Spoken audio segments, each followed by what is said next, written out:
பேர் என்னம்மா? மேடம் பேரு வைக்கல மேடம். ஏம்மா பேர் வைக்கலையாம்மா?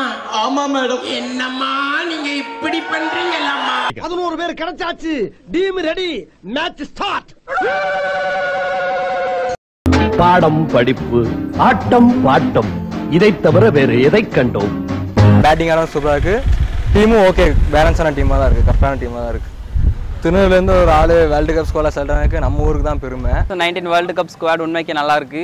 ஆனால் 4th பிளேஸில் வந்து விஜய் சங்கர் இருக்கிறது தான் கொஞ்சம் டவுட்டாக இருக்குது. எக்ஸ்பீரியன்ஸ் இல்லை பிளேயருக்கு, இருந்தாலும் எடுத்திருக்காங்க. அதுக்கப்புறம் வேறு யாராவது ட்ரை பண்ணியிருக்கலாம். பார்த்தீங்கன்னா இப்போ இங்கிலாந்து பிச்சுக்கு தகுந்த மாதிரி தான் ஸ்குவாட் எடுத்திருக்காங்க. 3 ஸ்பின்னரு ப்ளஸ் மிச்சம் எல்லாம் ஒரு மீடியம் பேஸ், அட்லீஸ்ட் ஒரு மீடியம் பேஸு பவுலர் மாதிரி நல்லா இருக்குது. என்னதான் விராட் கோலி கேப்டனாக இருந்தாலும் தலை டோனி தான் வந்து டீமை லீட் பண்ண போகிறாருங்கிறது உறுதியாயிருச்சு. அவர் இல்லாமல் டீம் இல்லை. பண்ணிக்கிட்டேன் நான் ராய்டு இருப்பானு எதிர்பார்த்தேன். ராய்டு வந்து ஒரு நல்ல ஃபார்மில் இருந்தால் இப்போ ஐபிஎல்ல ஃபார்ம்லனால ராய்டும் இல்லை. வேறு இன்னொன்று என்ன, குல்தீப் வந்து செலக்ட் ஆனது கொஞ்சம் இதாக இருந்துச்சு. வேறு ஸ்பின் பவுலர்ஸ் வேறு எடுத்துக்கலாம். குல்தீப் வந்து இப்போ வந்து அவுட் ஆஃப் ஃபார்மில் இருக்கான். யுவராஜில் ரொம்ப டிசப்பாயின்மெண்ட்டு. ரைனாவும் இல்லை. எனக்கு தெரிஞ்சு விஜய் சங்கர் அவங்களாம் பெருசாக ஒன்றுமே இல்லை. அதுக்கு அஸ்வினே பெட்டர் தான் நினைக்கிறேன். இப்போ சிராஜ்னு ஒருத்தன் உண்டு, பெங்களூர் பிளேயர். அவன் நல்லா தான் பெர்ஃபார்ம் பண்ணுறான். அப்போ அவனும் உள்ளே வந்துருக்கலாம். இல்லை, ஸ்குவாட் நல்லா தான் இருக்குது. விஜய் சங்கருக்குன்னா செம ஆப்பர்ச்சுனிட்டி. ஏன்னா அவர் 9 மேட்ச் தான் விளையாண்டுருக்காரு. ஸோ அவருக்கு வந்து ஒரு பெரிய ஆப்பர்ச்சுனிட்டி இது. ஏன்னா டோனி ரொம்ப இம்பார்ட்டன்ங்க. ஏன்னா டோனி வந்து விக்கெட் கீப்பிங்லேருந்து கைட் பண்ணுற மாதிரி எந்த பிளேயரும் நம்ம இந்தியாவில் கைட் பண்ணுறது ரொம்ப கஷ்டம்.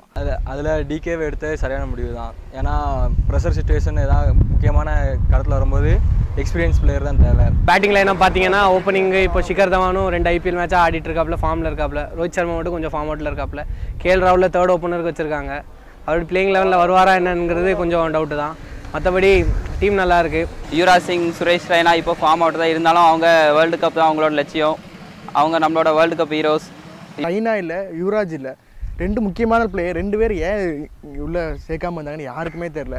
ஸோ இது வந்து இந்தியாவுக்கு வந்து ஒரு மிகப்பெரிய ஒரு டவுன் தான் சொல்லுவேன். ஏன்னா இதுக்கு முன்னாடி இந்தியாவில் வச்சு நடக்கும்போது இந்தியா ஒன்றும் கிளிக்கலை. அடுத்து இங்கிலாண்டில் போய் என்ன கிளிக்க போகிறாங்கன்னு பார்க்கலாம். 2 முக்கியமான பிளேயர் இல்லாத போது நமக்கு டோனி இருக்காங்க, அதுவே போதும். நம்ம ஸ்குவாடில் டோனி தவிர வேறு யாரும் வேணும்.